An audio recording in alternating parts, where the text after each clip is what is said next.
오신 거잖아요. 그러면 청소년들이 이 자기소개를 할 때 어떤 생각을 가지고 있는지 우리 선생님들은 멀리서 지켜봐야 돼. 그래서 눈으로 봐야 되고 귀로 들어야 되고 몸으로 익혀야 돼요. 그냥 웃으면서 자기소개하는 게 아니라 이 자기소개를 통해서 아이들이 하고 있는데 저 아이는 어떤 니즈를 가지고 있는지 또 저 다른 아이는 또 어떤 니즈를 가지고 있는지를 그때 파악을 해주셔야 돼요.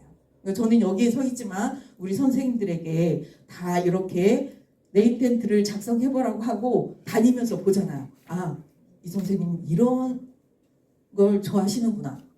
우리 이 학생은 요즘 상태가 이런 거구나. 이런 것들을 쉽게 나름대로 관찰을 해서 그것을 내 것으로 만들어서 전체적으로 학생들이 빠른 시간에 상호작용을 통해서 결과물을 도출하고 학습 목표를 달성할 수 있도록 그렇게 진행을 합니다.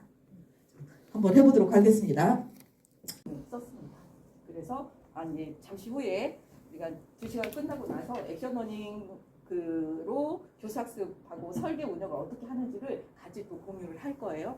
그때 좀 얘기 드리도록 하겠습니다. 자, 우리는 반드시 학생들을 만나면 해야 될 게 있어요. 이거예요. 결전시화. 이제 저 윤정 선생 정도는 알고 있을 거예요. 그러니까 가만히 계시고 이 결이 5글자의 첫 글자예요. 아까 제가 돌렸기 때문에 누군가는 살짝 봤을 것 같아. 결. 5글자의 첫 번째. 뭘까요? 우리가 이렇게 학습을 하면 뭐가 있어야 돼요? 결과물. 반드시 학습을 하면 결과물 도출이 돼야 돼요. 저는 뭐예요? 4글자의 첫 글자. 이제 눈치껏 한번 해보세요. 전.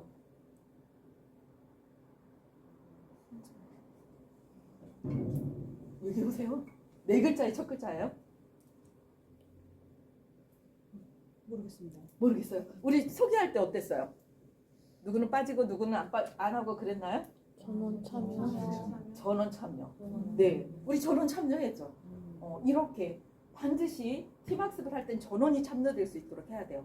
누군가 목소리 큰 사람이 하게 주도적으로 하게 되면 나머지는 그냥 따라가요. 우리 교육법이 지금까지 그랬어요. 교수가 큰 소리로 얘기하고 니네 들었어? 누가 앞에서 1등한 아이가 네 그러면 오케이. 그리고 뒤에서 오는 애들은 하든가 말든가. 이런 교육법이 전통적인 강의 스킬이었었어요. 근데 지금은 그렇지 않아요.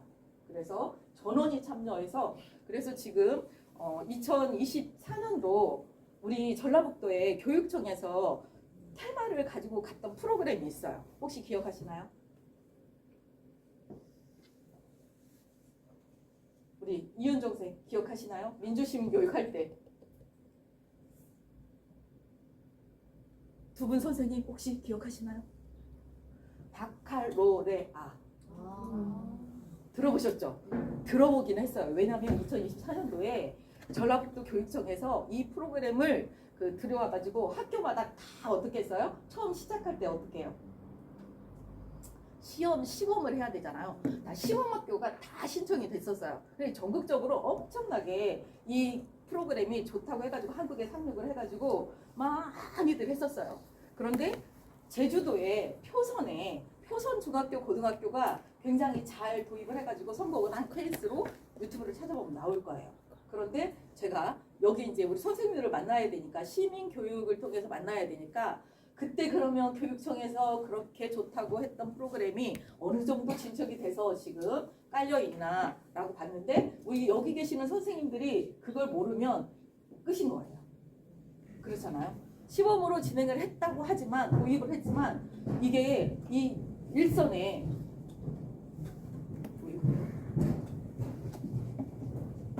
우리 일선 현장에 그 교육 프로그램이 들어오지 않았다라는 얘기거든요.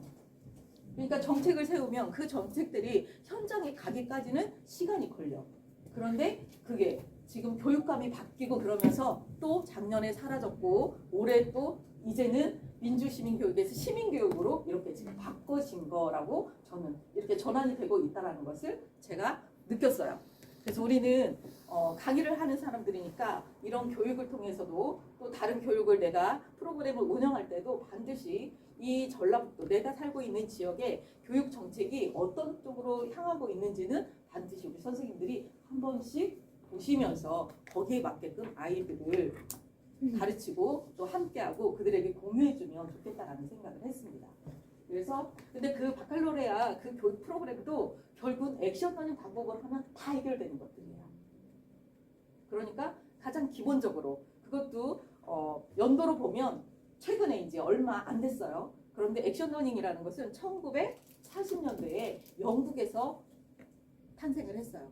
그래서 이런 기법들이 영국은 유럽은 이미 유럽의 핀란드나 이런 데는 교육의 도시 막 이렇게 얘기하잖아요. 그런 이유가 다 이런 방법들 때문에 그렇게 교육의 도시로 성장을 하게 된 겁니다.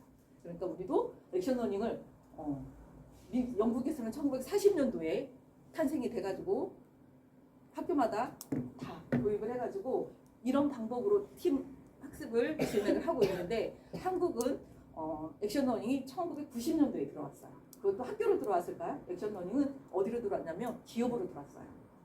인재 양성 과정에. 어디? 우리 대기업이 어디에 있어요? 생각나는데. 요즘 주식 끝내주는 데 있죠? 주식 좀 샀나요? 오르는 시점에 저는 딱 팔았거든요. 제가 팔으니까 다 올라가더라고요. 지금 두 답을 됐어요. 그래서 주식은 나하고 관심이 없다. 삼성전자도 그걸 안 했어요. 그런데 LG전자 이병남 회장님이 인재 양성을 하기 위해서 액션 러닝 프로그램을 들어와서 LG전자에서 이런 양성을 했었습니다. LG전자에서 양성을 하고 이 프로그램 좋다고 하니까 그럼 다른 기업들은 어떻게 하겠어요? 당연히 따라서 하죠. 그래서 이 어떤 교육법이든 이것들은 학교든 뭐 기업이든 공공기관이든 유행처럼 그런 프로그램들이 왔다 갔다 해요. 그런데 액션 러닝 방법은 어떤 기법들이 다 들어와도 그 안에서 조금씩 퍼져나가는 파생 상품처럼 느껴지지 그게 중요한 아주 틀은 아니더라고요.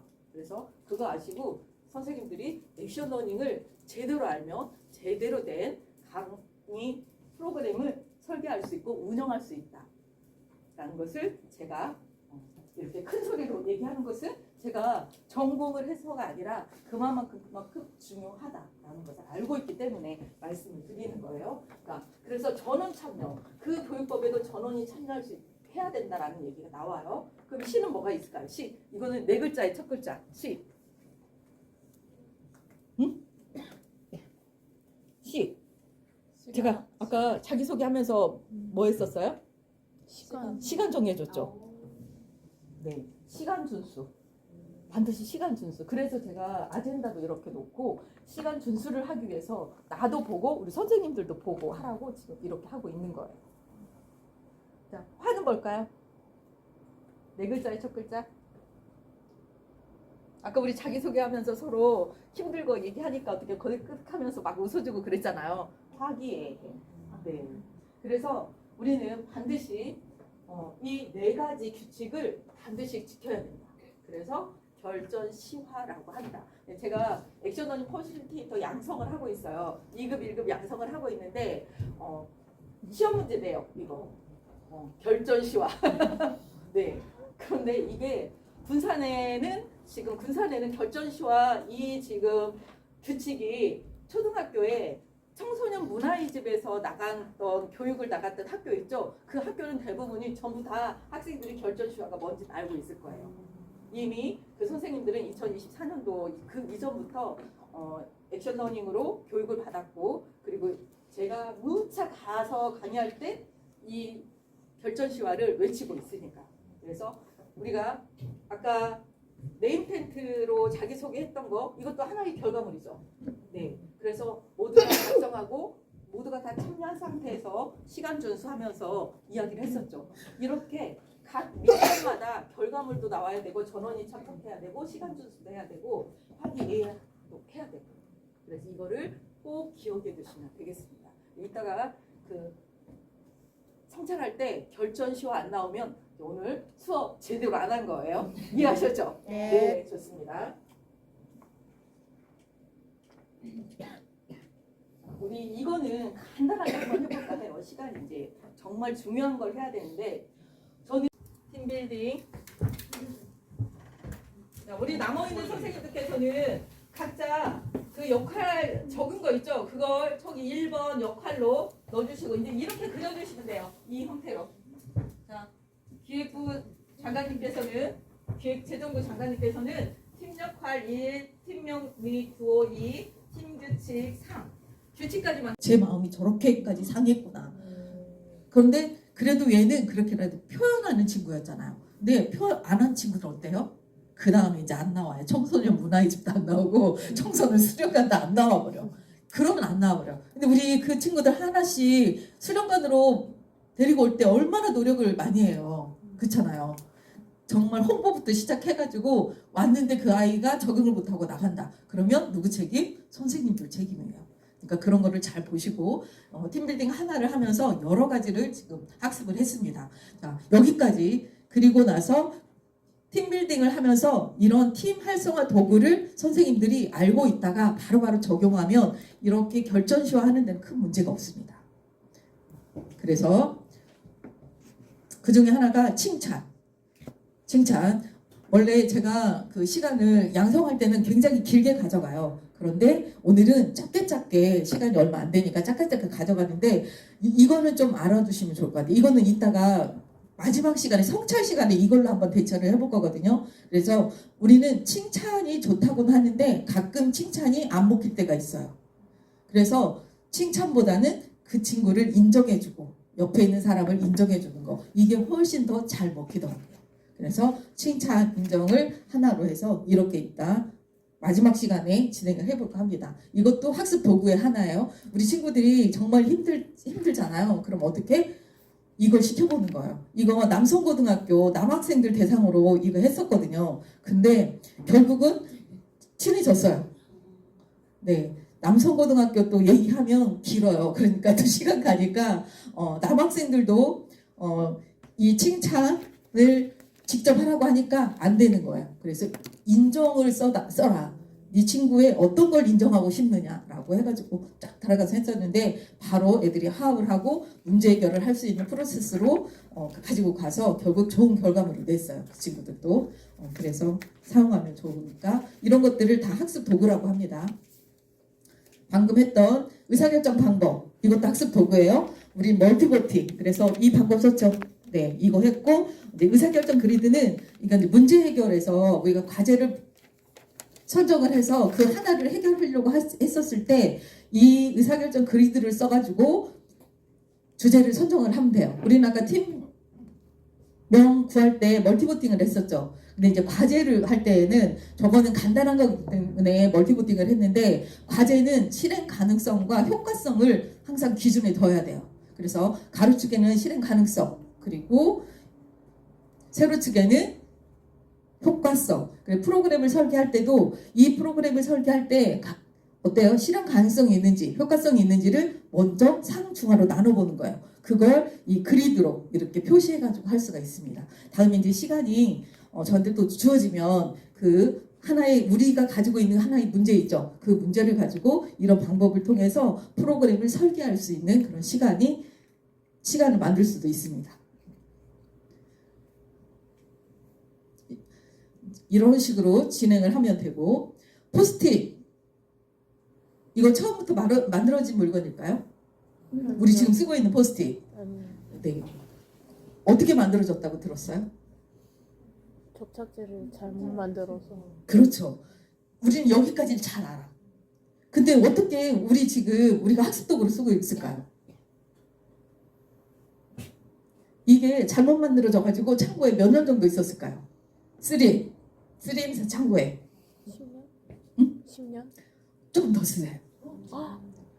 거의 20년 가까이 되는데 17년 정도 창고에 있었대요. 그런데 누군가 3M에 입사를 했어. 이렇게 입사를 했어요. 그들 시각으로 보니까 저게 접착이 안 돼가지고 방치되어 있던 거가 띄어가지고 옆으로 붙이니까 잘 붙여지잖아요. 야, 이거 메모지를 쓰면 어떠냐? 뭐라고 했어요? 관점 전환. 그래서 창의적인 결과물이 됐어요. 그래서 오늘날 전 세계적으로 회의를 할 때 포스트잇을 써서 우리의 의사결정을 하는데 돕는 거예요. 이것도 하나의 도구거든요. 그래서 포스트잇도 하나의 도구로 우리는 사용을 해요. 특히 문제 해결하는 집단에서는 반드시 쓰는 도구예요. 관점 전환 하나 했는데 쓰림살을 먹여 살리는 그 현실적인 현금화를 시켜준 제품이에요. 왜 써요? 포스트잇 쓰는 이유. 우리 써보니까 어때요? 말로 하는 것보다 쓰고 얘기하고 결정하는 거 훨씬 편하죠. 여기 시간 전략, 의견 수렴, 신속한 의사결정, 그리고 불필요한 논쟁, 감정싸움을 배제한다. 그래서 이걸 쓰는 거예요. 그러니까 전 세계적으로 엄청 써요. 그래서 쓰림사에서 외에 또 어디에서 나와요? 벤치마킹에서 다른 회사에서 또 많이 나오면서 금액이 좀 저렴해졌죠. 대신 접착 수준은 그 수준을 못 따라가요. 네, 그렇습니다. 이 도구 활용. 제가 제 책에는 이 도구 활용에 대한 얘기를 많이 했어요. 그러니까 우리가 어떤 프로그램을 설계 운영하더라도 학습자들을 움직이려면 도구를 활용해야 돼요. 그런데 아까 저 포스트잇이나 저렇게 하는 그 의사결정 방법 이런 것들은 다 팀 활성화 촉진을 할 수 있는 도구들이에요. 그런데 사람의 생각을 돌릴 수 있는 도구들이 있어요. 사람의 생각을 끄집어내는. 그래서 우리가 소통을 할 때 그 소통 방법을 찾으려면 어떻게 해야 돼요? 질문을 하는 게 가장 좋죠. 질문하는 방법도. 그런데 생각 도구라는 게 있어요. 혹시 선생님들 생각의 탄생이라는 책 보셨나요? 네, 제가 경상대 우주항공학과 학생들 대상으로 30명을 대상으로 생각의 탄생 책을 읽었느냐라고 했는데 딱 한 사람 손 들더라고요. 그런데 선생님들은 반드시 그 책을 읽어보시기 바랍니다. 그리고 그 책이 어렵다 그러면 제 책을 사서 보세요. 거기 좀 쉬운 사례들로 해가지고 설명을 했는데 제가 생각의 탄생이라는 책을 읽고 제가 소름이 돋았어요. 그러니까 저는 가끔씩 소름 돋을 때가 있는데 그 소름 돋는 것들을 전부 다 제 걸로 만들어요. 그러니까 선생님들도 뭔가를 만났는데 봤는데 막 소름이 돋는다. 그러면 정반대이거나 긍정이거나 그럴 거거든요. 부정이나 긍정이야. 근데 그것을 내 걸로 체화시키는 게 되게 중요하거든요. 이거를 생각의 탄생에서 생각도구 13가지가 나와요. 뭐가 나와요? 관찰, 패턴, 형성화, 몸으로 생각해, 감정입, 유추, 창의적 사고. 제가 2급 과정에서는 이것만 설명을 해줘요. 그런데 여기 보면 추상적 사고, 놀이, 모형 만들기, 융합, 변형, 통합 여기까지가 다 사고예요. 그래서 13가지 사고를 이야기를 하고 있어요. 저는 저렇게 발견, 발굴, 발현, 발명, 발달로 나눠가지고 설명을 했는데 반드시 우리 선생님들이 필요로 하는 생각 도구는 관찰. 강의할 때 관찰해야 안 해요. 사람들 만나면 관찰해야 안 해요. 하죠. 저 사람이 기분이 나쁜지 아닌지, 학생이 기분이 나쁜지 아닌지 반드시 알아야 돼요. 관찰을 하다 보면 패턴들이 있어요. 패턴. 저도 제 나름대로 강의 패턴이 있고 우리 선생님들도 선생님 나름대로 패턴이 있을 거예요. 강의하는 패턴. 모든 사람들은 다 자기 패턴이 있어요. 습관이 어떤 친구는 보면 계속 귀를 만지고 있는 친구들. 이거 습관이잖아요. 그 사람이 귀를 만지는 패턴이 뭔가가 그 전에 있을 거란 거죠. 그래서 최종적으로 우리한테 보여지는 거야. 그래서 이 패턴 형상화. 관찰하고 패턴 인식한 것을 그려내보는 거예요. 손으로. 이게 형상화예요. 그리고 이것을 형상화된 것을 내가 몸으로 생각해보는 거야. 몸으로 생각해보는 거예요. 내가 꽃을 그렸어. 손으로. 그러면 그 꽃에 나라고 생각하고 내가 그 꽃이었을 때는 어떤 마음인지 어떤 상태인지 무엇을 하고 싶은지를 생각해보는 거죠. 그러면 바로 감정이입까지 갑니다. 그리고 나서 그걸 통해서 유추, 다른 상황과 어떻게 연결해서 뭔가 하나 새로운 것을 만들 수 있을까 유추해 보는 거죠. 그런 다음에 차원적 사고, 1차원적, 2차원적, 3차원적 이런 사고들이 있는데 우리가 책을 읽을 때 읽는 수준, 딱 읽는 수준은 몇 차원? 1차원. 읽으면서 이 사람은 이 작가는 이런 생각을 했네? 그러면 2차원. 작가의 생각을 읽으려고 노력하면 2차원이에요. 3차원. 작가가 이런 얘기를 글로 통해서 했었을 때 그러면 나는 그렇지. 나는 어떻게 해야 돼? 그러면서 그 질문에 따라서 내 행동이 바뀌어. 그러면 3차원이에요. 그러면 보이지 않는 거죠. 작가의 책을 읽었지만 내 행동은 그 작가하고는 상관이 없잖아요. 차원적 사고. 이렇게 가는 거예요. 그래서 이런 것들을 반드시 우리 선생님들은 익히고 있다가 내 몸에 체득한 다음에 어떻게 해야 된다? 학생들을 만나고 청소년들을 만나며 활용해야 된다. 굉장히 중요한 거예요. 이거 고속도로 타고 왔으면 다 봤죠? 네, 뭐예요? 칼라 유도선. 네, 이게 돈 많이 들었을 것 같아요. 아니요. 근데 이렇게 해놓고 뭐가 줄었어요? 그렇죠. 몇 프로? 30%. 교통사가 30%가 줄었대요. 칼라 유도선 때문에. 이거 누가 만들었어요? 한국도로공사 직원 윤덕석이라는 사람이 만들었다고 합니다. 그래서 교통사고를 30% 줄이니까 자원이 전락이 돼야 안 돼요? 네. 이 사람은 세계 시민 교육 안 받아도 되는 사람. 그렇잖아요. 민주주의 시민 교육 안 받아도 되잖아요. 저걸 통해서 인명을 구하고 자원을 구했어요. 이게 민주 시민이 해야 되는 사고이고 세계 시민이 해야 될 사고입니다. 바로 연결되죠. 장이죠. 이거. 네. 파리 스티커. 이거 최초로 파리 스티커가 붙은 데가 어디라? 어디 공항이라고 안 들었나요? 프랑스 파리. 네, 프랑스 파리 공항에 최초로 이 스티커가 붙었대요. 그런데 왜 붙었을까요? 아주머니들이 청소를 해야 되는데 남자 화장실 변기에 가면 엄청 막 이렇게 지저분해가지고 우리 아들 키워봤잖아요. 저는 아들 키워봐서 알아요. 했는데 지저분한 거예요. 그냥 냄새도 많이 나. 그냥 누군가는 아이디어를 냈어. 저거 여자가 냈겠어요? 남자가 냈겠어요? 남자분이 낸 거예요. 그래서 스티커를 딱 붙이니까 우리 그 남아들이 시야를 할 때 조중을 하는 거야, 저기다. 그래서 일부러 삐져나가지 않아서 이게 됐다고 합니다. 그래서 이분은 만들어가지고 창업을 해서 이런 스티커가 지금 한국에 다이소 이런 데 가면 많이 있다고 합니다. 그래서 많이 공중 화장실에는 많이 붙어 있는 데도 있고 아직 없는 데도 많이 있더라고요. 그래서 이렇게 밖으로 나가는 것을 80%, 그러니까 스티커 하나로 80%가 줄었으면 여기서 이제 우리 환경하고 연결해 보시게요. 뭘 사용을 드렸겠어요? 세제. 그럼 환경 좋아지죠. 네, 이런 아이디어. 이게 정말 창의적인 아이디어. 돈 적게 들고. 이거 뭐예요? 계단. 피아노 계단이에요? 피아노 계단. 저기를 딱딱딱 올라가면 노래가 나온대요. 노래가. 그래서 이걸 만들어 놓고 어디? 폭스바겐.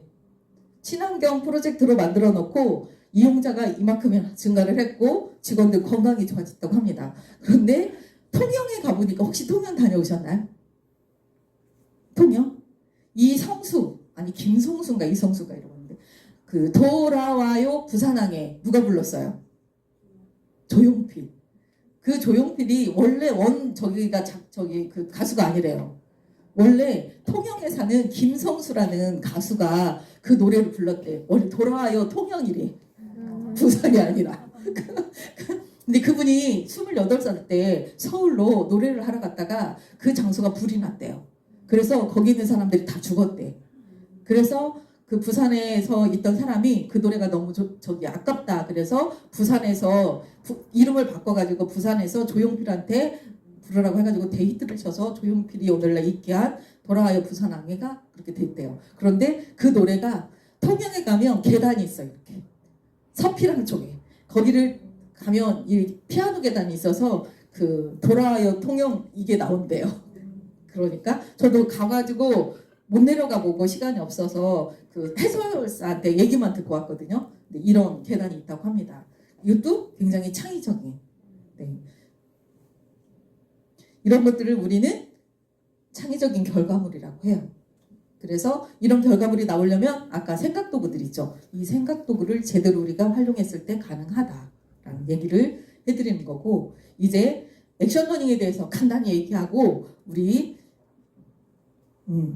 3시부터는 프로그램 개발된 거 그거 시연해보고 가야 되기 때문에 간단하게 이야기해 보도록 하겠습니다. 고개 아프시면 이렇게 좀 하셔도 돼요. 고개가 너무 아프실 것 같아요. 돌려서 앉으세요. 네. 이거는 이제 융합형 액션러닝 퍼실리테이션을 제가 만든 거예요. 액션러닝 전공자이기 때문에 우리나라에는 문제 해결 기법들이 있어요. 혹시 리빙맥 들어보셨나요? 디자인 시킹 들어보셨나요? 다 들어봤죠? 이게 다 문제 해결 기법이에요. 맞죠? 네. 그래서 저는 이렇게 이런 액션 러닝, 디자인 시킹, 리빙맥, 퍼실리테이션이 전부 다 문제 해결을 하기 위해 지원하는 촉진법이기도 하고 문제 해결 기법이에요. 그걸 다 쌍그리 모았어요. 그래서 융합형이라고 이름을 지었어요. 그리고 이렇게 툴을 만들었어요. 학습도구, 생각도구, 문제 해결도구. 아까 우리 팀 학습도구 있었죠. 근데 여기가 지금 학습도구가 아니라 팀 활성화도구인데 오타 났네. 이걸 전체적으로 학습도구라고 하거든요. 그래서 팀 활성화도구, 생각도구, 문제 해결도구 이거를 기준 다 종합해놨어요. 보시면 액션 러닝 퍼실리테이션 구성 요소는 문제. 항상 우리는 문제를 기준으로 팀 학습을 해요. 그러니까 선생님들이 팀학습, 민주시민이든 세계시민이든 학습을 하기 위해서는 프로그램을 개발하고 운영하기 위해서는 주제가 있어야 되죠. 그 주제가 문제예요. 다른 말로 과제라고도 합니다. 그래서 실제 과제. 세계시민교육 할 때 실제 과제 있을까요? 없을까요? 있어요? 없어요? 있죠. 민주시민교육 할 때 실제 과제 있을까요? 없을까요? 있죠. 왜? 바로 있잖아요. 우리 학생들 인권 문제도 다 거기 들어가는 거니까 실제 우리 문제, 학폭 이런 거 다 우리 겪고 있는 문제거든요. 그런 실제 문제를 가지고 프로젝트를 진행하는 거예요. 학생들하고. 그런 다음에 학습 도구를 활용하는 거죠. 팀 활성화도구, 생각도구, 문제 해결도구 각각 여기에도 또 있어요. 보여드릴게요. 그래서 이런 단계별 과정 어떻게 공감대 형성부터 시작해가지고 발표 평가까지 할 수 있도록 프로젝트를 만들어 보는 거예요. 프로그램 설계 그리고 운영. 그래서 공감대 형성. 우리 오늘 이 단계 중에 뭘 했어요? 첫 시간에? 네임펜트로 자기소개하고 팀빌딩 저거 하고 그걸 공감대 형성이라고 해요. 그 다음에 이제 세계 시민교육을 한다. 그러면 주제를 하나 선택해서 주제, 과제 발굴. 아이들에게 너희들이 세계 시민이 되기 위해서 정말 다뤄야 될 주제가 뭐야? 라고 한 사람씩 다 물어보게 해. 다 써가지고 이렇게 이해하게끔 해요. 그러면 오늘도 이제 잠시 후에 할 건데 포스트에 각자 자기 생각을 쓰고 다 공유시켜. 그 중에 하나를 선정을 해요. 아까 우리 팀빌딩 했던 것처럼. 그래서 하나를 선정해서 그걸 가지고 원인 분석도 해보고 해결 아이디어도 찾아보고 발표도 시켜보고 이런 방법으로 했던 게 지금 오늘 아까 세 개를 읽다 그 방법이에요. 그래서 이걸 알아야 그걸 어떻게 하는지를 선생님들이 쉽게 이해할 수 있어서 설명을 드리는 거예요. 자, 우리가 이렇게 프로그램을 하기 위해서 관계자가 있어요. 관계자. 누가 있어야 돼요? 사람. 학생들이 없는데 프로그램 개발할 필요 있어요? 없잖아요. 자, 그 다음에 운영은 누가 해요? 여기 한번 해볼게요. 우리 선생님들은 지금 학습자예요. 오늘 여기 프로그램 이게 지금 진행. 운영자는 누구예요? 여기. 그쵸? 네. 스폰서는 누구예요? 어디 지원받으세요? 그쵸? 스폰서는 전라북도에서 지원받아서 하니까 운영 실체는 여기 활동진흥원이고 스폰서는 국가에서 받아서 하는 거니까 전라북도가 되겠죠. 그러면 퍼실리테이터는 누구? 저. 이런 것들이 구성이 됐을 때 제대로 프로그램이 진행되고 완료가 되고 결과물을 뽑을 수가 있다. 근데 여러 선생님들이 각 지역에 지금 살고 있는 그 직장에 머무는 직장에 돌아가면 다 이런 인적 요소에 의해서 프로그램이 다 진행되고 운영되고 있습니다. 그래서 내가 맡고 있는 프로그램은 학습자는 누구고 운영자는 누구고 스폰서는 누구고 실제 운영은 누가 하는지 퍼실리테이트 누가 하는지를 머릿속으로 그려보시기 바랍니다. 그러면 훨씬 더 쉽게 여러분들이 프로그램을 설계하고 진행할 수 있어요. 문제라는 것은 이거예요. 현재 상태에서 기대 목표의 갭. 이걸 우리는 문제라고 하거든요. 그러면 이 갭이 이만큼 있을 때 이거를 줄이는 게 우리의 목표가 되겠죠. 그런데 현재 상태는 인지된 문제라고 해요. 그리고 갭에 있는 건 실제적인 문제. 그래서 이 실제 문제를 줄여주는 것이 우리가 해야 될 일. 학습자들하고 그리고 퍼실리테이터하고 운영자하고 지원처에서는 국가에서 우리에게 돈을 주고 이 프로그램을 운영하라고 했어요. 운영을 받아가지고 우리를 모았어. 근데 여기서 우리 선생님들이 아무 결과물 없이 저분을 나간다. 그러면 스폰서는 어떻게 생각하겠어요? 괘씸하죠. 결과가 없으면 다음엔 절대 우리 안 불러요. 그리고 지원 안 해줘. 그러니까 선생님들이 오늘 이 교육을 받고 어떻게 해요? 현장에 돌아가시면 반드시 결과를 내야 돼. 배운 만큼 가서 우리가 그때 배운 것을 이렇게 한번 활용해 봤습니다. 그리고 우리 이렇게 프로그램 만들었는데 우리 것도 한번 시원하게 해주세요. 이런 식으로. 그래야 내 몸에 체득이 됩니다. 자, 학습 도구 3가지가 있다고 그랬죠? 팀 활성화 도구는 이런 것들이 있어요. 팀을 활성화시키기 위해서 사용하고 있는 것들이 이거예요. 행동 요령, MBTI, 디스크 검사해야 안 해요?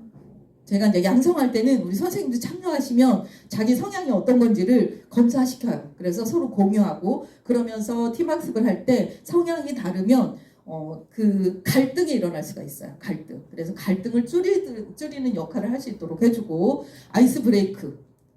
이제 잠시 후에 아이스 브레이크 카드로 아이스 브레이크 하는 거 같이 할 거거든요. 이런 아이스 브레이크, NGT, 포스트잇 써가지고 우리가 서로 공유하는 걸 이걸 NGT라고 해요. 명목 집단법, 경청 인정 칭찬 질문, 피드백 성찰 이것도 다 팀 활성화 도구에 들어갑니다. 그래서 이런 모든 것들을 선생님들이 알고 있어야 프로그램을 설계하고 운영할 수가 있어요.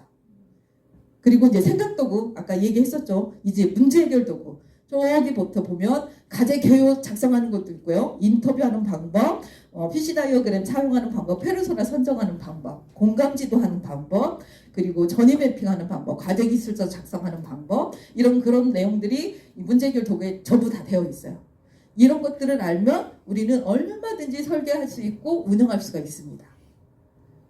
그런데 적어도 다는 아니더라도 저기서 몇 개 정도는 갖다 쓸 수 있어야 돼요. 몇 개 정도는. 그래서 아시면 도움이 되는 학습 도구들이고 단계별. 이게 이제 단계별이에요. 아까 프로세스 있다고 했죠. 단계. 그래서 1단계부터 해서 10단계까지. 그래서 이 중에 우리는 오늘 공감대 형성해봤고 과제 발굴해서 아이디어까지 했던 거 여기까지 한번 이따가 해볼 거예요. 잠시 후에. 그래서 중간중간 가져다 쓰고 어느 때는 여기서 끝날 수 있어요. 시간이 우리 2시간밖에 주어지지 않아. 그러면 어디까지 할 수 있어요? 다 할 수 있어요? 절대 못합니다. 그래서 여기까지만 한번 해보는 거. 2시간짜리를 2번 했다. 그럼 여기까지 한번 해보는 거. 이런 식으로 나누어서 선생님들이 학습자들하고 같이 프로그램 설계하고 운영을 한다 보면 훨씬 더 재미있게 프로그램이 진행이 될 거라고 생각이 됩니다. 그래서 이걸 기준으로 이렇게 어떤 것들이 들어가는지를 제가 다 구분을 해가지고 놨습니다. 그래서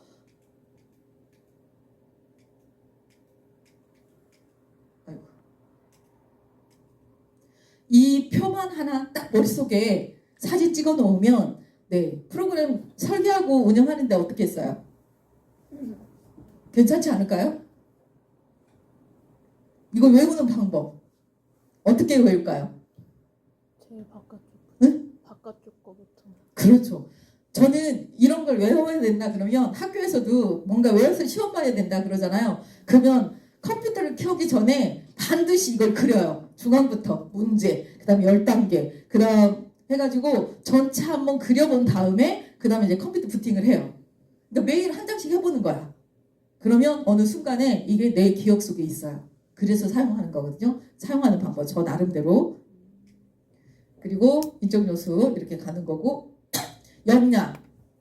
기본적으로 우리는 이런 역량들이 필요하다. 이 중에 몇 개 정도? 선생님들 아까 어떤 역량이 필요하다고 그 네임펜 때 썼죠? 여기에 다 들어가 있나요? 들어가 있어요? 안 들어가 있어요?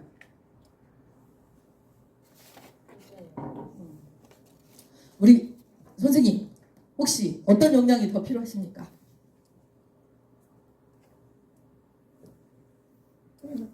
요즘은 최근에는 디지털 리터러시 역량이 추가가 됐더라고요. 그래서 리터러시 역량 우리 보통 리터러시 그러면 뭐예요? 문해력이잖아요. 문해력이 뭐예요? 문해력이 그렇죠. 문장을 읽고 해석하는 능력 또 제가 앞에서 이렇게 얘기를 하는데 제 이야기를 듣고 내가 해석하는 능력, 이것도 문해력이에요. 너는 왜 말귀를 못 알아들어? 이렇게 말하면 그 친구는 문해력, 이해력이 떨어지는 거예요. 그러면 그 친구를 소통을 하려면 그 친구 수준에 맞게끔 우리가 대화를 이끌어줘야 되겠죠. 그런 거예요. 그래서 이런 역량들이 우리는 반드시 필요하다. 문제 해결 방법, 액셔너리 디자인 싱킹, 리빙 넷 이렇게 했어요. 자, 여기까지는 이제 액션 러닝 퍼실리테이션으로 프로그램을 만들고 설계하고 운영을 하는데 필요한 요소들을 얘기를 했어요. 그런데 이제 우리는 청소년 지도자 맞죠? 아니나요? 지도자라고 안 하나요? 맞죠? 그러면 한번 크게 읽어보도록 하겠습니다. 시작. 청소년을 지도하는 선생님으로서 현장에서 직무를 수행하기 위해 요구되는 역할과 역량은 무엇일까요? 자, 아까는 제가 퍼실리테이터 관점에서 역량을 얘기했어요. 자, 각 팀별로 이거 간단하게 역할과 역량이 어떤 건지를 좀 서로 공유하고 잠시 쉬었다가 바로 이제 우리 프로그램 했던 거 같이 들어가 보도록 하겠습니다. 자, 포스트잇 들어주세요. 포스트잇 하나씩. 그리고 어떤 역할, 지도사는 어떤 역할을 해야 되고 우리 청소년 지도자는 어떤 역할과 어떤 역량을 갖춰야 되는지, 그리고 A4 용지에 붙여서 공유 한번 해보도록 하겠습니다. A4 용지는 1조 청소년 지도자 역할과 역량이라고 써주시고,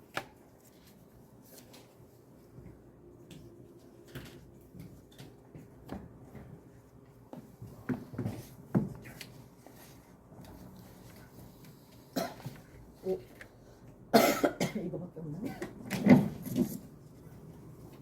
공기가 탁한가 보다. 그렇죠? 문 좀 열어볼까요? 그냥 한번 열어놨다가.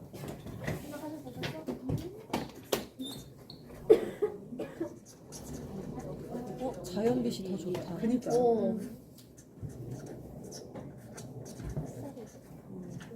열어놔주면 될 것 같아.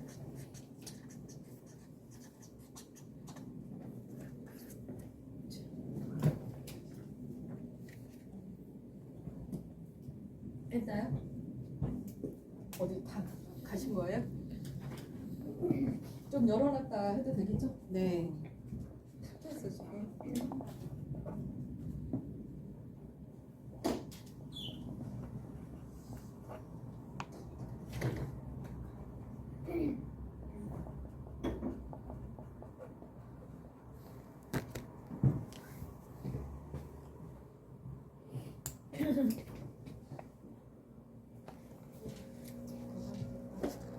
아니 좀 쉬었다 할까요? 네. 좀 쉬었다 하실게요. 자, 10분 쉬겠습니다. 15분에 시작할게요. 15분에.